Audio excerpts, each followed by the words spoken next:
Hello, everybody. Dr. Ben Edwards here. Welcome to another episode of You're the Cure. We are talking measles today, and I want to just start right off the bat by saying my goal is to bring some unity, bring some truth, bring both sides of the story because we all love kids and we want to do the best thing for our kids. And our goal is to have healthy American children, the healthiest in the world, I believe we could have.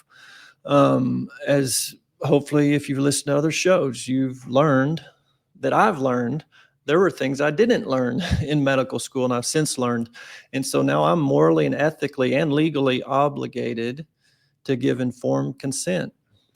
And our practice tends to attract parents who are very knowledgeable and have really good questions. So that there's a perspective here that we're going to talk about and try to bring today.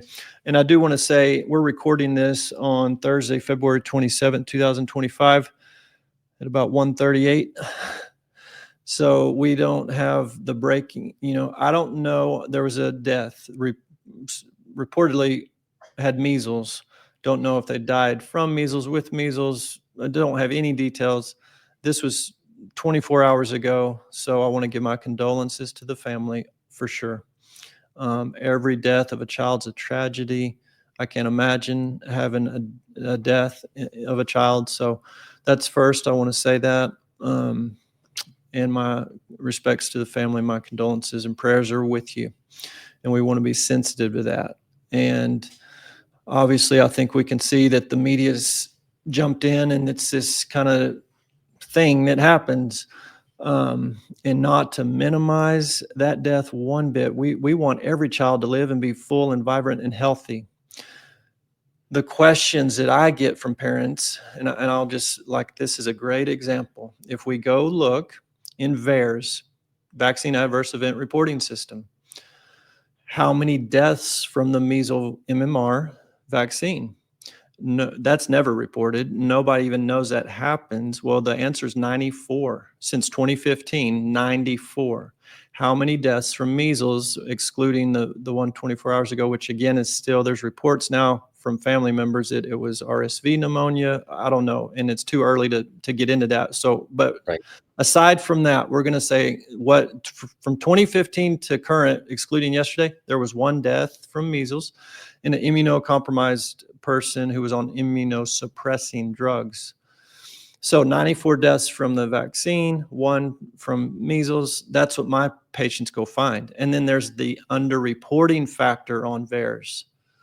So this is a legitimate discussion. For me to give informed consent, I need to be able to tell these moms that 94 is accurate or it's underreported. That's one piece of this. So there's a lot we're going to get into today because we're trying to bring the rhetoric down, bring some data and some truth with compassion and love, because there are kids dying from medical procedures. And if there's ways we can reduce that or eliminate that, and that's dying, there's lots of injuries too. So we have to look at this whole thing, and that's hasn't been done very well. So I've asked Brian Hooker to come back on the show and join us to specifically go into some of this, but also for him to share his story. He's been on our show a couple times before. It's been a few years. So Brian, welcome back to the show. Thank you for joining us. Well, thank you, Ben. It is so great to be back on the show, and again, my condolences also to the family of this one that has passed away. And I love the fact that you're doing this with sensitivity. We want to know. We want answers. We want to be able to take the best information, and really, the truthful information, and make the best medical decisions for our own families. And Yeah. so, being here, being able to talk about this, talk about what we know, talk about what we don't know with you right now, it's quite an honor. Well, thank you. And I do want to give you an opportunity to share your story. I know you've shared it before, but we have a lot of new listeners. And again, really being sensitive to the fact that there was a child that passed away. So not taken away from that at all. But I do want to shed light on medical procedures come with risk and benefit. And I want to give just as much honor to the 94 families of the deceased since 2015 that the CDC has confirmed that the MMR vaccine caused that. and then let's have an open discussion about that. But I know your child was injured and probably, I would say, preventable because he was sick at the time of his injection. But just share your story, who you are, how you got here, why are you even in this discussion, and then we can get into some more of the facts. Well, my son Stephen was born in 1998, and at this point, my wife and I, we knew nothing. We knew, that vaccines were good and that we should get my son vaccinated on time, and they prevent all sorts of nasty diseases. But we didn't, honestly, I didn't really know that a vaccine injury was a thing. I guess, you sign the vaccine information sheet and it says, oh, well, there's a 1 in a million chance that your child could have a bad reaction to the vaccine. And but I never really took that to heart, until my son, he at his 15-month well baby checkup, he was sick, but we took him to his checkup anyway. And we knew that he had an active ear infection because earlier that day we visited the ear, nose, throat doctor and said he has an ear infection. He was having recurrent ear infections, and so put him on an antibiotic. And so we took him almost right after that appointment, then to his well baby checkup. And the nurse practitioner said, well, it's time for his vaccines, at the end of the appointment, like they had a habit of doing. It's time for his vaccines. We'll go ahead and get him lined up, and then you'll be ready to go. And we questioned that. I mean, we normally didn't question vaccines at all, but that day we said, he's sick. Is it okay to vaccinate a sick kid? I think he was running a low grade at the time. It was being controlled with Tylenol, another conversation. But so he received those vaccines. He then immediately started to fever, high pitched screaming, and he fevered for about 18 days. And we controlled it with Tylenol. Kept on calling the pediatrician. Is this okay? Is this okay? More Tylenol, more Tylenol. And then at the end of the 18 days, his fever spiked at 103, broke. And then at that point, he lost all of his developmental milestones up to that point. He lost language. He lost eye contact. His medically, he all of a sudden became extremely fragile. I mean, his bowel just digressed horrifically, and he, it wasn't having solid bowel movements anymore. I mean, we used to literally call it poop soup from that point forward. And so it was like an atomic bomb went off in his system with that well baby checkup. And then 3 months later, at his 18-month checkup, then he was diagnosed with full-blown autism. Hmm. So what was your reaction at that point? Well, it was quite obvious what happened. We didn't want to make the connection. I mean, a parent never wants to make a medical decision or do anything that would adversely affect the child. So I think that it took us a while to really come to grips with the fact that that had happened. And but it wasn't until we saw an integrative pediatrician when he was 2 years of age, and the integrative pediatrician said, look, he can't handle anymore. No more vaccines, none whatsoever. And we were fortunate that after his 15-month shots, then he was not vaccinated. And then his system, really at the advice of this wonderful practitioner, couldn't handle it, and it would have set him back further on his heels, much worse. And Ben, today, he is 27 years old. He still cannot speak. He has no language. He has severe dyspraxia, and so he really, in a lot of ways, is a prisoner in his body. He's a speller, so he uses a modality called spelling to communicate, in order to communicate, his life, his personality, and that's only been going on for the last year.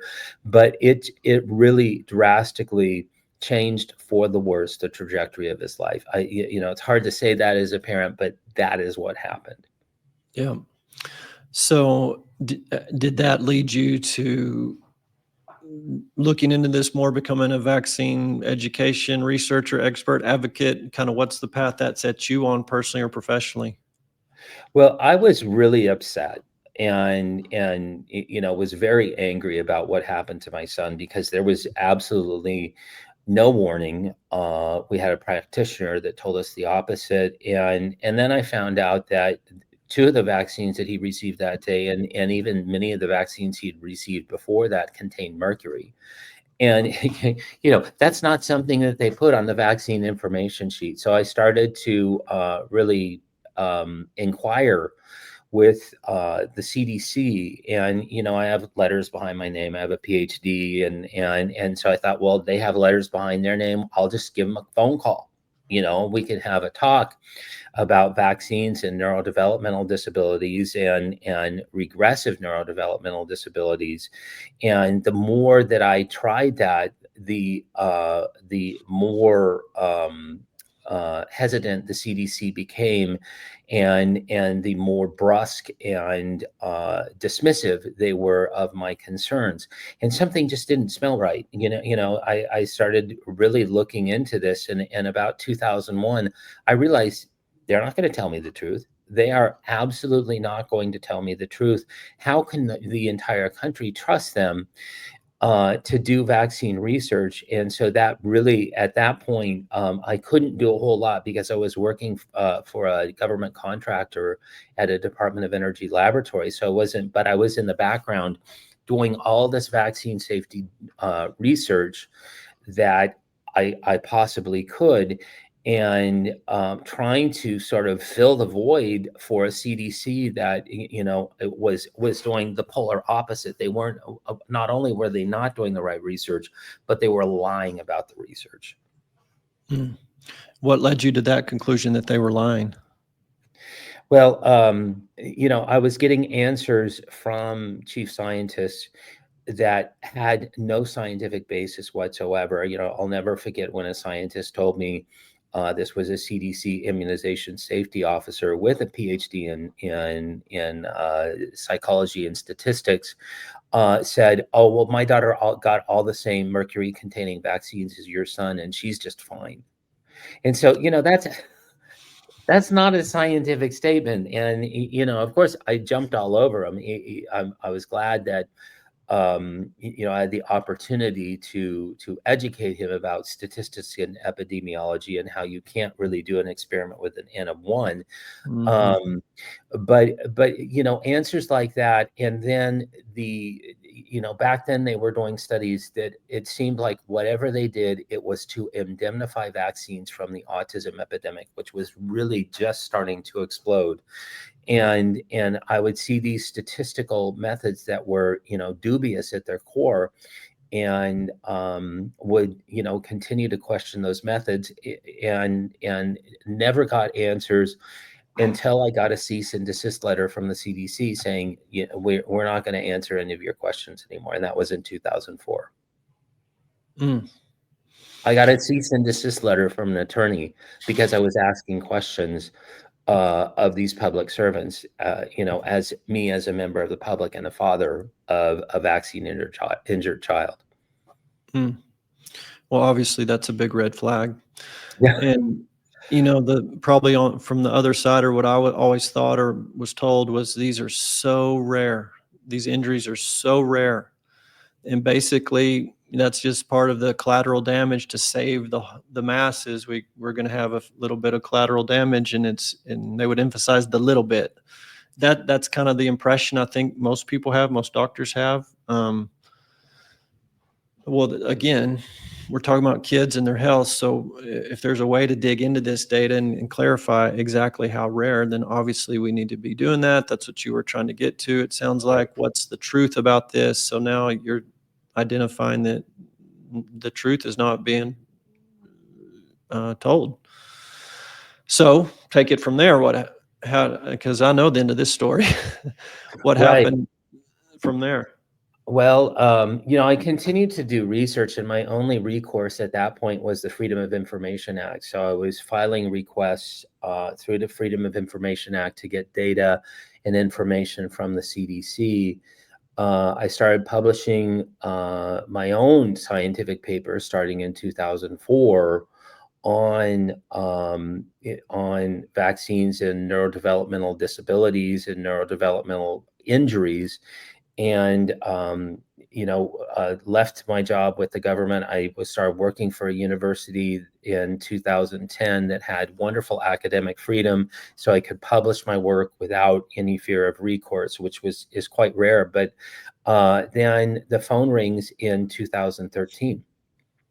Fast forward really 12 years from when I started investigating the CDC. And it is a CDC researcher by the name of Dr. William Thompson. And this researcher had called me in 2013 on his private cell phone, and it took us a while to really connect. At first I saw it was a 404 area code. That I knew it was the CDC. I had received harassing anonymous phone calls from the CDC for a while, so I didn't pick up.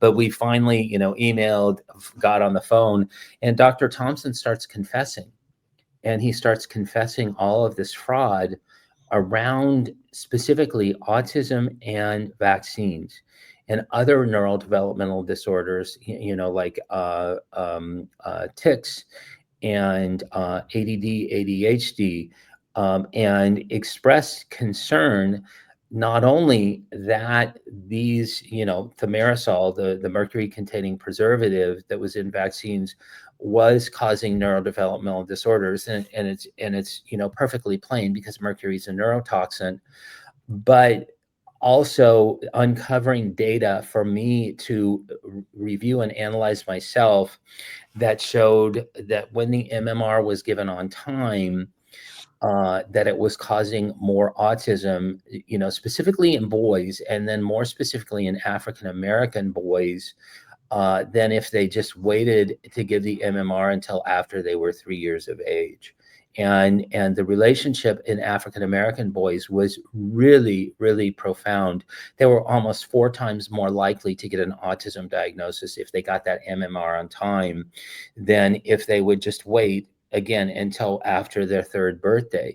Seems like a reasonable assumption, but the CDC, according to Dr. Thompson, knew this on November 7th, 2001. In fact, he sent me the memo that had the results in it, and they chose to bury it. They grappled with this result for a number of months, and then in September 2002, they took all the evidence of that particular effect. They threw it in blue recycle bins, and they had all the information shredded. They were supposed to withdraw and delete all the information off of their hard drives that would show that there was such an effect. And fortunately, Dr. Thompson saved his records. Mm. And so, continued conversation with Dr. Thompson, recorded on the phone. So now you've got Right. audio recordings, whistleblower clauses invoked, and the data is submitted to Congress. Or to a congressman? Is that a quick little synopsis from there? Very, very accurate. That's exactly what happened. And then he issued a public statement in August 2014 after we had been working together for a period of about 10 months at that time. And so he issues this statement, revealing this effect with African American males. And then I grappled with this. I had involved Dr. Andrew Wakefield as well. We grappled with this, and we finally decided we're going to take this public. And so, when Andy actually produced about a 5-minute video revealing the whistleblower story at that point in time, and then concurrently the whistleblower himself released this press release through his attorney, basically disclosing what the CDC had done. And he did this under whistleblower protection, but he did this without CDC's approval. What was the fallback from that, or the Well, it was really, yeah, it was very interesting. At that point, I had written a paper. I had taken some CDC data that Thompson legally was able to get me. There was no laws broken, nothing. These were records that were de-identified. I had written a paper that had been published in July of 2014 that showed this effect. Almost immediately, that paper got taken down off the internet. As soon as the whistleblower statement came out, they said, "Oh, well, for the good of public health, we're taking your paper down." And so this paper comes down, and then in some ways that became the story, because they ultimately retracted my paper, and there was some sleight of hand, I believe, in the background from CDC officials working with this journal that retracted my paper. And then, the mainstream media, we tried to get them to cover this. The alternative media exploded.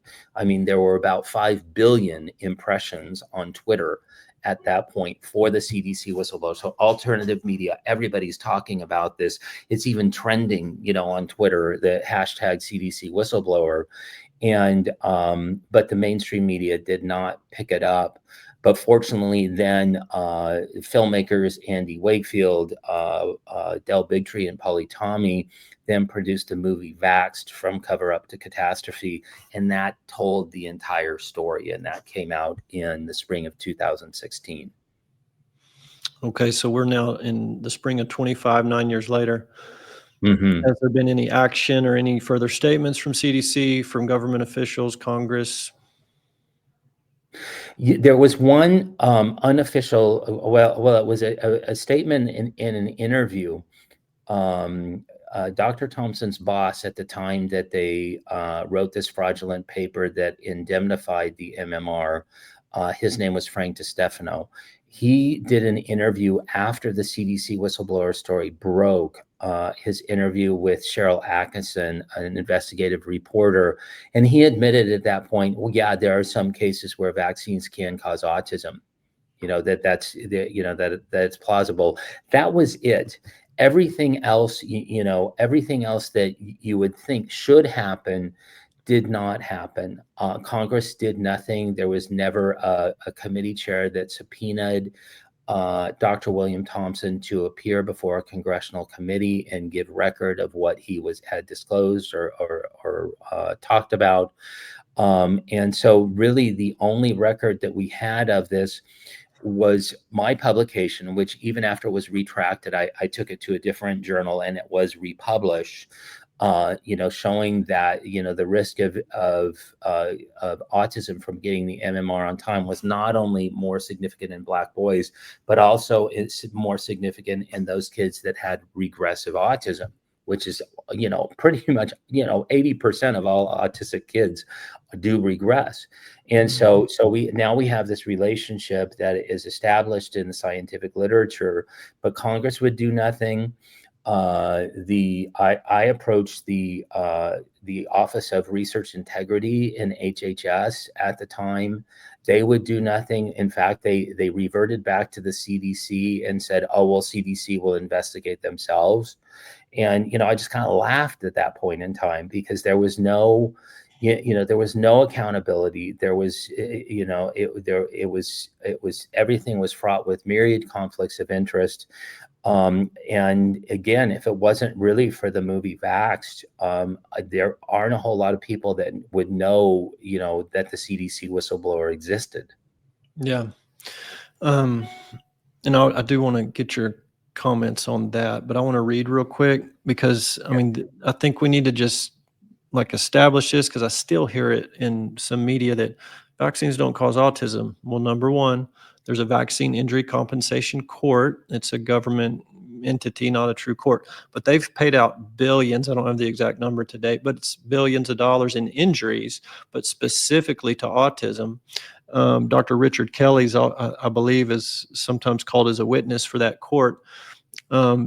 He's a professor of pediatric at Hopkins, or was. I don't know if he still is, but here's the quote. "I also find with a high degree of medical certainty that the set of vaccines administered to Yates at age 11 months while he was ill was the immediate cause of his autistic regression, because of the effect of these immunizations to further impair the ability of his already weakened mitochondria to supply adequate amounts of energy for the brain." the highest energy producing tissue in the body.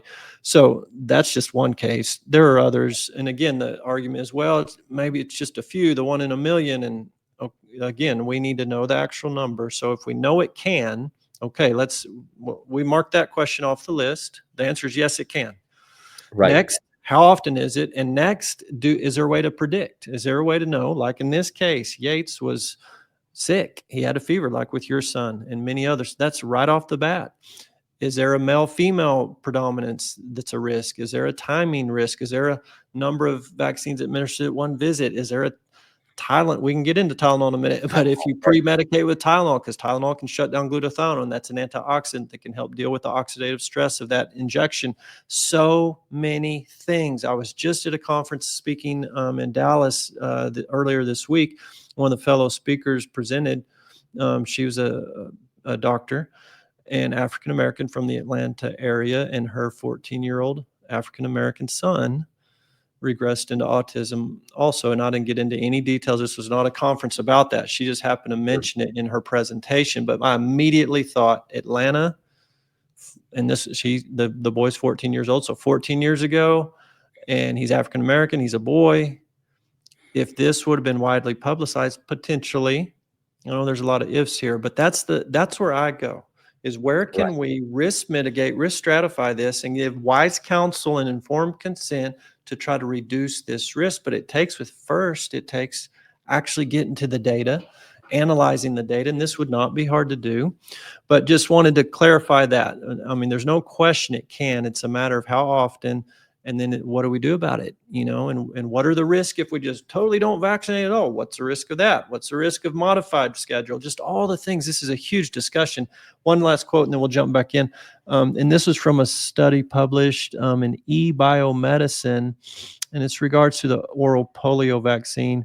The study's authors, Mogensen, Mogensen. I believe the date looks like 2017. But here's a quote. It should be of concern that the effect of routine vaccinations on all-cause mortality was not tested in randomized trials.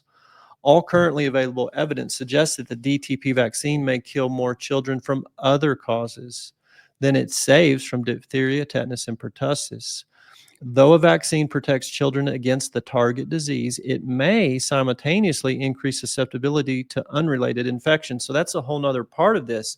We've got to know what are we looking at? Are we just looking at reduced measles cases and death from measles even versus deaths from other causes? So we got to go all-cause mortality. We got to look at other, diseases that could be associated. I mean, there's just so much to this. When a study comes out like this, anyways, there's just a lot of different directions we could go with this discussion, but maybe go back to vax, because that's another thing I see all the time. You just mentioned Andy Wakefield. Oh, fraud, debunked. Right. And I'll ask the person, if I have an opportunity to, what was the fraud and what was debunked exactly? Did you read his paper? Did you read his book? Did you watch? Do you even know? And a lot of times it's not. It's just this company line that they've heard, and this actually reported in the media. So briefly, I know we're halfway through the show now, but kind of summarize when you hear that, Andy Wakefield, he's debunked, he's fraud. What's your point of view on that? Well, I know, personally, Dr. Wakefield, and I've worked with him. He was one of the people that actually, sort of took interest in my son when I met him at an autism healing conference called Defeat Autism Now back in 2002. I've known him ever since as a friend. Not only did he help with my son, but he helped with a cousin of mine who had severe Crohn's disease, and he's a compassionate gastroenterologist. And so, that was in his wheelhouse. And, I'd never forget that Andy would just give me a cold call and ask, how's your son doing? How's your cousin doing? Is there anything that we can do? And so, such a compassionate man, who dared to, in his 1998 paper, all he did was he said that parents were reporting autistic regression, with gut dysbiosis after receiving the MMR vaccine. He did not say that the MMR causes autism. He did not say that there was a definitive relationship. He didn't even say that they at that point had found measles virus in the gut of these kids. All he did was suggest that there could be a link because of the temporal, because of the timing relationship, and because of that, he was eviscerated. And it was like the mainstream media and the General Medical Council of the UK just declared war on him until in 2011. What was it, 13 years later, then he's written off of the GMC, which basically means he lost his license countrywide to practice medicine. And the just for raising the question, and that one paper that was published in the Lancet, it took 11 years for it to be retracted. It was finally retracted under very, very dubious circumstances. Again, it never said that the MMR vaccine caused autism. It just raised the possibility. It just raised the question, and that is what shut down his career. And he's wonderfully started producing films that are very, very informative regarding this type of medical fraud. And I'm just so thankful for him. Yeah. Well, you mentioned Vaxxed, and I'll recommend people watch that. And then he's produced one more recently. Can you maybe share a little bit of that one? Yes, he released a film called Protocol 7. You should check it out if you just go to protocol7.movie. It is a really wonderful film, and it's about a whistleblower that came forward from the company Merck. Merck makes the MMR vaccine. That is the measles, mumps, and rubella vaccine. And that was the vaccine that was exclusively given in the United States, really from 1989 forward. That is the brand of the measles, mumps, rubella vaccine that was given to patients. And this whistleblower, well, actually two, Stephen Kraling and Joanne Lokowski, who were technicians in the development laboratory that was evaluating the MMR vaccine, showed that Merck defrauded the government. Merck was actually putting much, much greater levels of virus. The MMR is a live virus vaccine, and they were putting much, much greater levels of the virus in the vaccine vials than had ever been tested for safety by the FDA, or evaluated for safety by the FDA. And they started this, they call it overfilling. They started this overfilling practice in 1999. And so Protocol 7 details that entire journey of the whistleblowers, Lokowski and Kraling, and unfolds the entire story on the depths that Merck went to hide the issues with its MMR vaccine from the FDA. And then the fact that the FDA just acquiesced and said, well, we're going to buy your vaccine anyway. Mm. Protocol7.movie. Y'all go check that out. Correct. So Brian, let's talk about that MMR specifically, as far as what the research shows, what you have found, what's been published, not just your opinion, obviously, but in terms of what's been shown in the literature to be potential adverse reactions and risk and various things. Again, we're looking for informed consent. So what would be some of the things, if you were a practicing physician, giving informed consent based off the knowledge and the research you've uncovered? Well, the MMR vaccine was evaluated by the Institute of Medicine. This is the institute that is a part of the prestigious National Academy of Sciences, that stands as an independent body that reviews these vaccines, that reviews other medical interventions.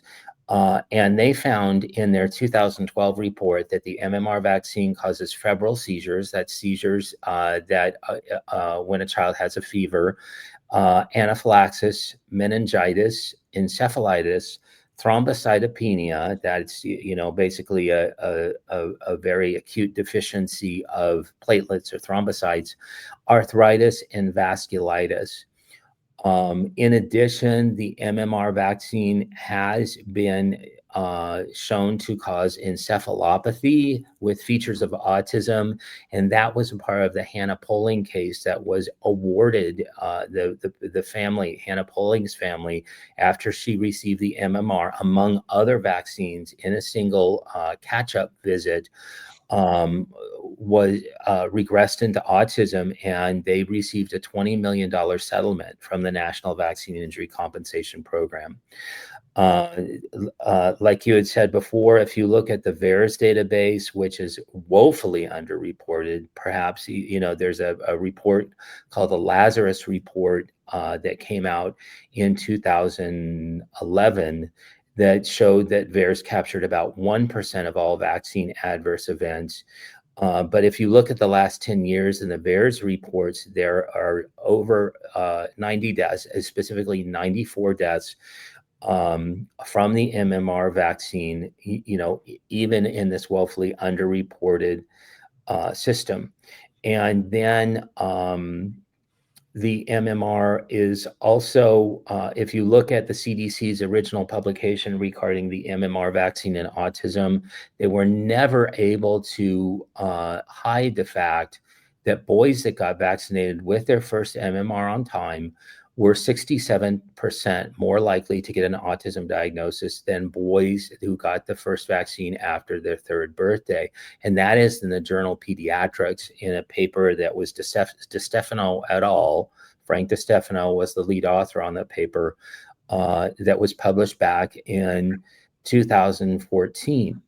The MMR vaccine in its current state has never been safety tested because they started increasing the viral load in the vaccine of measles, mumps, and rubella, all three of the viruses that they put in that vaccine.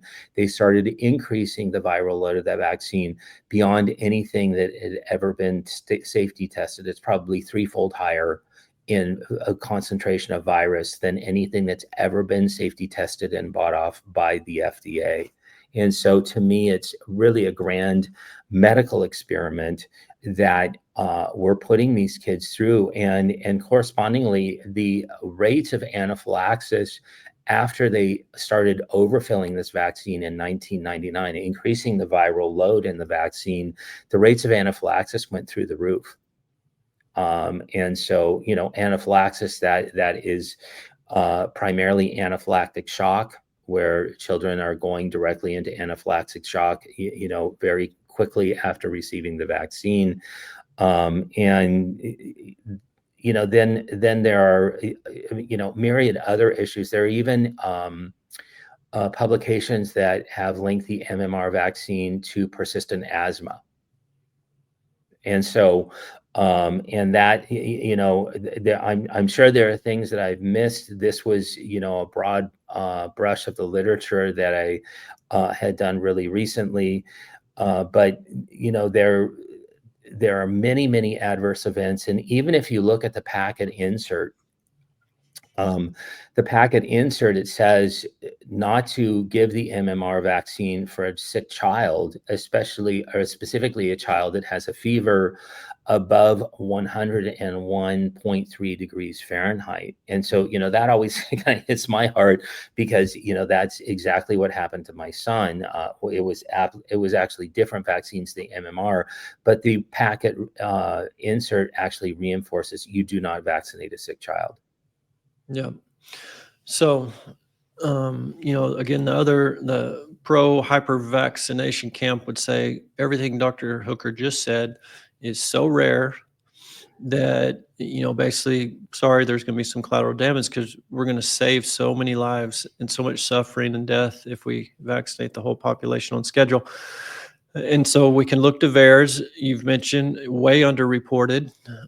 So that begs the question, can we fix VAERS? But it also begs the question, are there studies?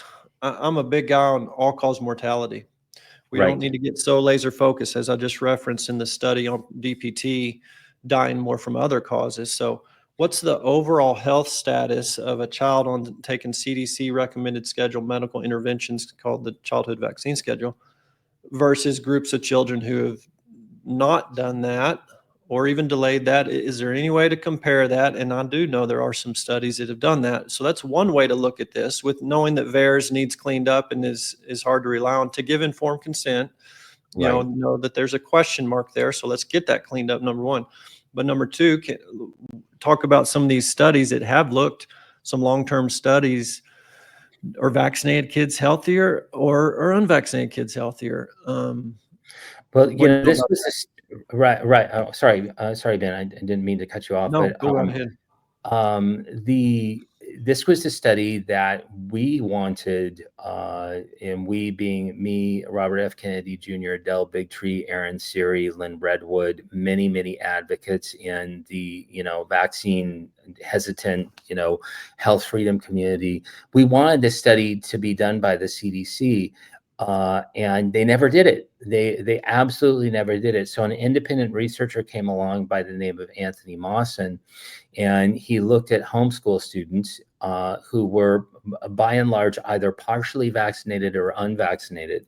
And he saw that the partially vaccinated children were about 4.1 times more likely to get an autism diagnosis, 2.7 times more likely to get a developmental delay diagnosis in general. So any neurodevelopmental disorder, they were, almost 3 times as likely to get that diagnosis than their unvaccinated counterparts. They were over 4 times more likely to get asthma. They were also had more recurrent ear infections, more recurrent respiratory infections.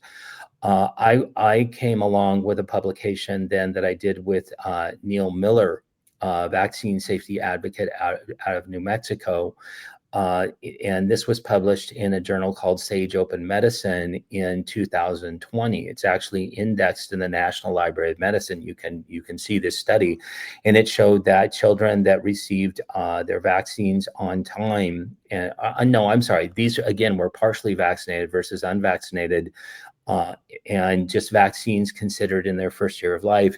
They were over twice as likely, 2.5 times more likely to get diagnosed with developmental delays, 4.5 times more likely to get diagnosed with asthma, 2.5 times more likely to get diagnosed with gastrointestinal issues, and then just over 2 times more likely, twice as frequent ear infections.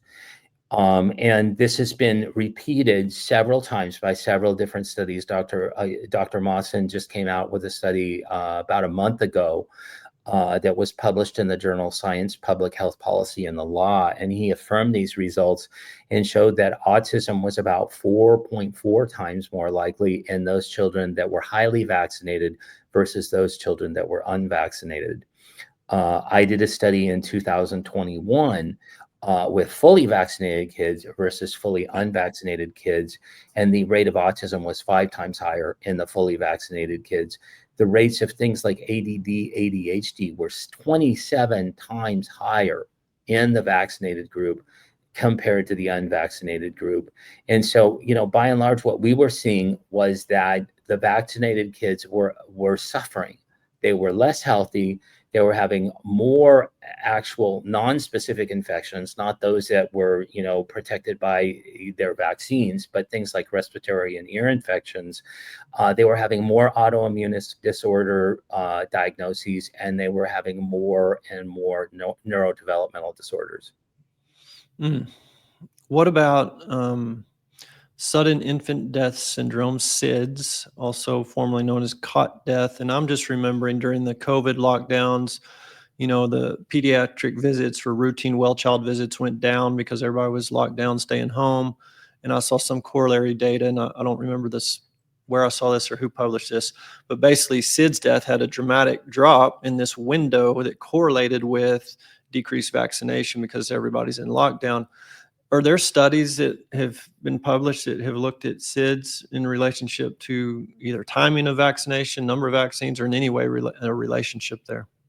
Yes, there's one study. Well, actually, I think there are 2 separate studies done by Gary Goldman and PhDs, an independent researcher, and Neil Miller. And it showed that the timing of the SIDS deaths corresponded with their vaccination appointments. And so they were getting vaccinated, and you see how these SIDS deaths would cluster. About 50% of all SIDS deaths occur within 2 days of vaccination. About 75% of all SIDS deaths occur within a week of vaccination. And it's not like you're vaccinating these children every week. I mean, they're getting their 2 month, 4 month, 6 month. And so for these to cluster specifically around vaccination appointments is at a minimum suspicious and deserves further study. And you're absolutely right. If you looked at the VAERS data of deaths reported after vaccination that were SIDS deaths, in 2020, when the lockdown started to occur, those SIDS deaths went down by over, I think, 40%. So we saw a decrease in SIDS deaths when children were not allowed to go to the pediatrician, and so they were, quote unquote, falling behind from their childhood vaccines. Well, I would say you've laid out a pretty good case. And I mean, obviously, I'm biased. I didn't learn any of this in medical school. I had to do some continuing medical education on my own outside the conventional model to find this. And a lot of it from you and Dr. Wakefield and others. Barbara Lowe Fisher at the Vaccine Information Center, National Vaccine Information Center. JB Handley, we've had him on the show. His book, How to End the Autism Epidemic, great book. Love Right. JB in that book. It's probably one of the number one books. Powerful book. Yeah. So, I mean, I just don't know how anyone couldn't listen to this interview, do a little bit of research, and come to the same conclusion that at a minimum, there's a legitimate conversation that needs to be had. And at a minimum, the CDC needs a major overhaul specifically in the vaccine of adverse event reporting system, if not across the board. Bring that William Thompson data forward. Let's move that ahead through a committee. Yes. And let's come to this place for the sake of our children's health. And definitely don't go into fear-mongering mode when there's an outbreak. Again, not minimizing that there's sick kids and there's consequences to that, but there's so much more to this story. So we've got about 10, 15 minutes left. Ron, if you were in charge, I mean, we do have Secretary Kennedy now. Right. And, I hate getting into politics, but as I think I've heard Bobby say, even it's all about the children. It's about their health. That's why I'm doing this thing. That's why I'm doing this thing. And I believe that's why most pediatricians are doing this thing. They love kids. They want healthy kids. They want to see thriving, healthy kids. Most pediatricians trained like me very narrowly. If they heard this conversation, their eyes would be open. They may go into cognitive dissonance. And I did that at first, spent about a year wrestling in my mind. How could this be? So there's a lot to consider there, but I mean, at this point, I mean, I'd almost have to say, like, the data's there, guys. I mean, Yes. You almost have to be willfully blind, willfully ignorant, willfully turning your head to this. It's time for some confession, some apologies and repentance, and let's move forward and let's clean this thing up and do a better job. So what would be your next steps if you were in charge? Well, if I were in charge, the first thing that I would do is I would throw open all the coffers of information that have been under wraps for such a long time. The main database of the CDC is what's called the Vaccine Safety Data Link. And that has records of 10 million patients from 10 participating HMOs. All of it's been de-identified. All the private identifiers have been stripped out. And so, to throw that open to independent researchers, what would be the harm? What would be the harm of actually doing the independent study? And this is a database that has been shrouded for years and years and years. Probably at this point, it costs about $50 million of taxpayer dollars a year to maintain that database, but it is all kept private within the CDC. And so, you and me, we're paying money for the CDC's own playground. And quite frankly, they have not earned our trust. We need independent scientists going in there and looking at, the information. And then I would also look at the risk and benefits of vaccination. As you know, a lot of these infectious diseases, the mortality associated with these infectious diseases was in decline well before uh, the introduction of a vaccine for these diseases. That was the case for measles. The measles vaccine was introduced in, I believe, 1961. And the rate of mortality of measles in the United States in 1961 was, on a population basis, was about 2 per million children. Okay, so, when measles was active and raging, there were about 2 deaths per million children per year. And so the mortality had drastically reduced before the vaccine had been given.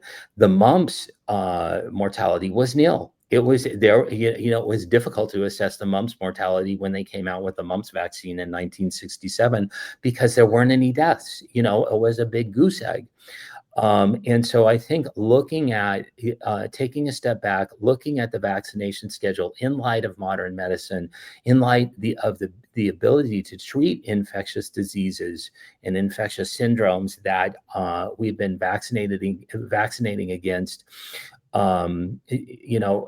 we need to be able to step back, reestablish good public health, good point of care medicine. And for goodness sakes, we need to be able to let parents choose. We need to let parents choose. No offense to the medical profession, no offense to people that have letters behind their names, but parents are the ones that are spending 24/7 with their kids. Mhm. And so they do have, they have a wonderful gut check. They know what's best for their children, and we also want to give them, in line with that, in true informed consent.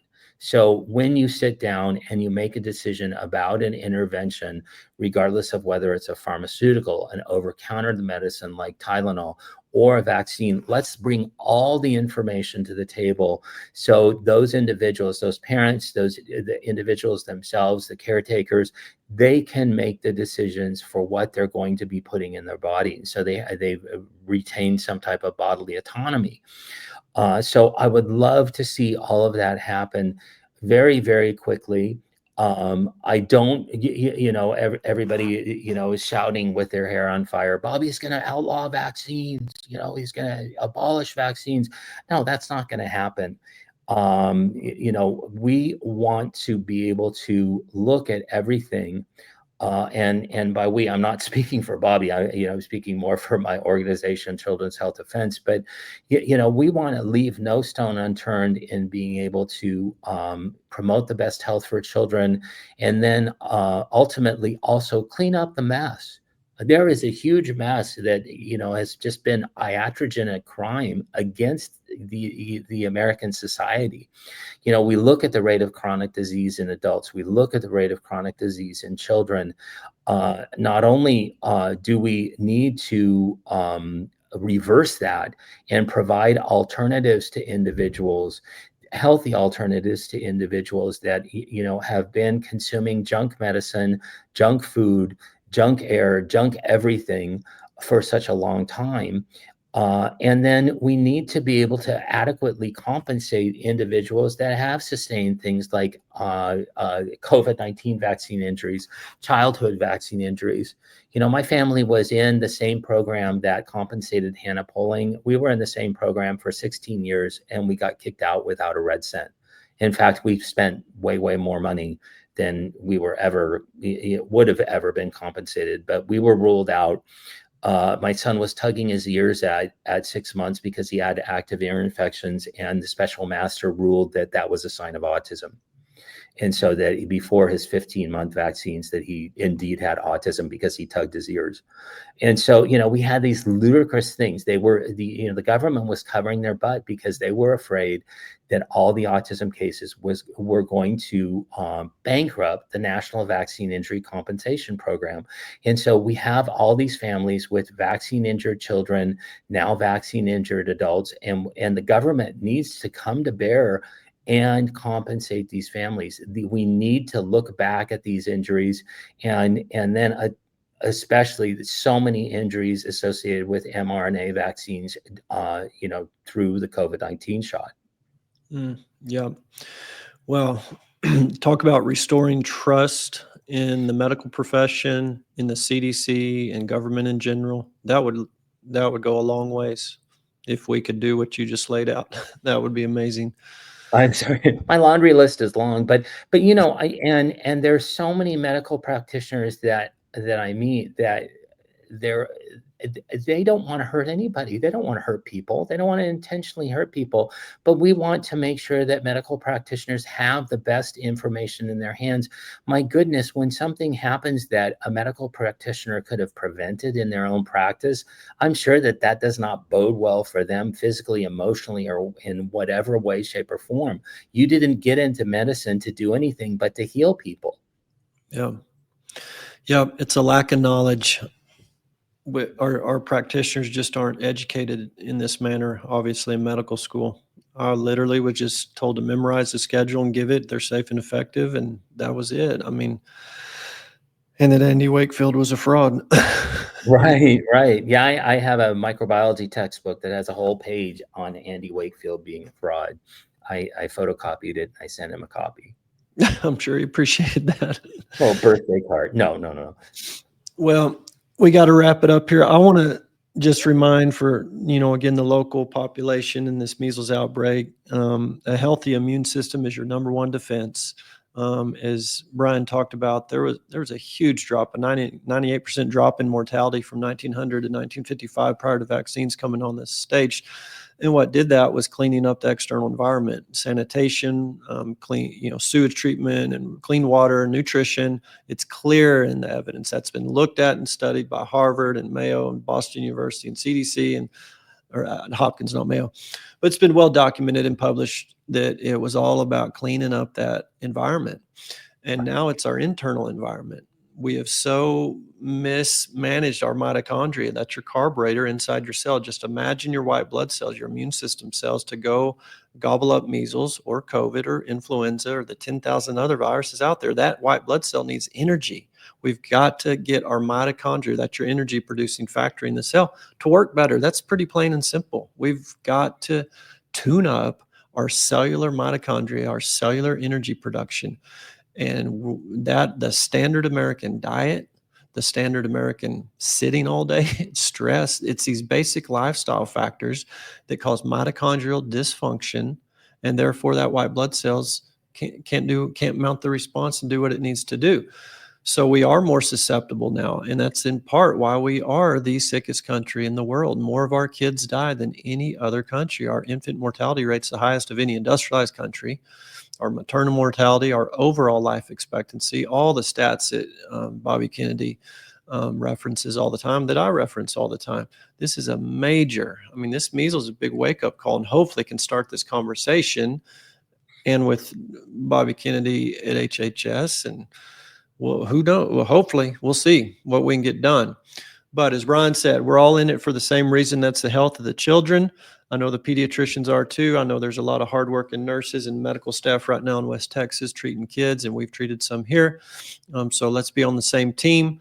Let's get all the data out there and let's make the best decisions. And I just do want to say, I referenced this earlier in some other shows, but vitamin A was associated with an 82% reduction in the risk of mortality in children under 2 years of age. That was a study by DeSouza. That was in Cochrane Database Systemic Review 2001. The name of that study is Vitamin A for Treating Measles in Children. And these are African-American children who were very, very malnourished. So malnourished children, mostly third world, is where the mortality comes in measles. First world, even though our diet in America is not great, but in a first world condition, it's highly unusual for there to be a measles mortality or death. And I would say to the point of there's got to be some underlying condition. There's got to be immunocompromised state. But even in that condition, I think with the right treatment, and that's a whole nother discussion, integrative therapies being integrated into conventional pharmaceutical therapies. There's so many things from vitamin A to vitamin C. We can get into other things, but there's a lot to this conversation. So I hope this starts the conversation going in a different direction nationally. We'll see what comes out of CDC and Washington, D.C. But again, our condolences to the family, our condolences to all the victims, the 94 deaths from the MMR vaccine, and probably, again, underreported, obviously, for the recent death of the child, whether it was RSV or pneumonia, measles, whatever it was, a child died, and we're so sorry about that. And let's come together as a nation and put the politics aside and let's do this for our kids. Brian, I'll give you the last word. Thank you for joining us again today. Well, thank you so much, and I couldn't have said it any better, Dr. Edwards. It is all about the children.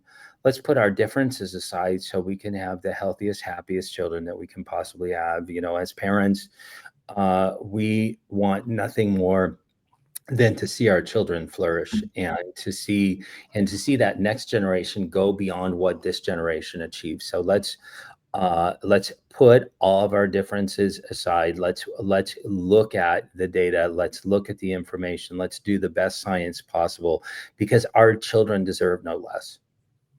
Amen. All right, everybody. I'm Dr. Ben Edwards. This has been another episode of You're the Cure. It'll be archived on our website, veritaswellnessmember.com. It'll be all over the podcast platforms and hopefully on YouTube. Sometimes YouTube don't like us, but I think they should like this one. We'll see. But it'll be on the website, so y'all check it out. And Brian, what's the best way for people to follow you? You mentioned Children's Health Defense Fund, and I'm sorry I totally forgot to mention that. But Well, no problem. childrenshealthdefense.org is our website, and then they can follow me on Twitter at Brian Hooker, PhD. Awesome. All right, guys, y'all go check that out, and we will see y'all next time. I'm Dr. Ben Edwards. Bye-bye.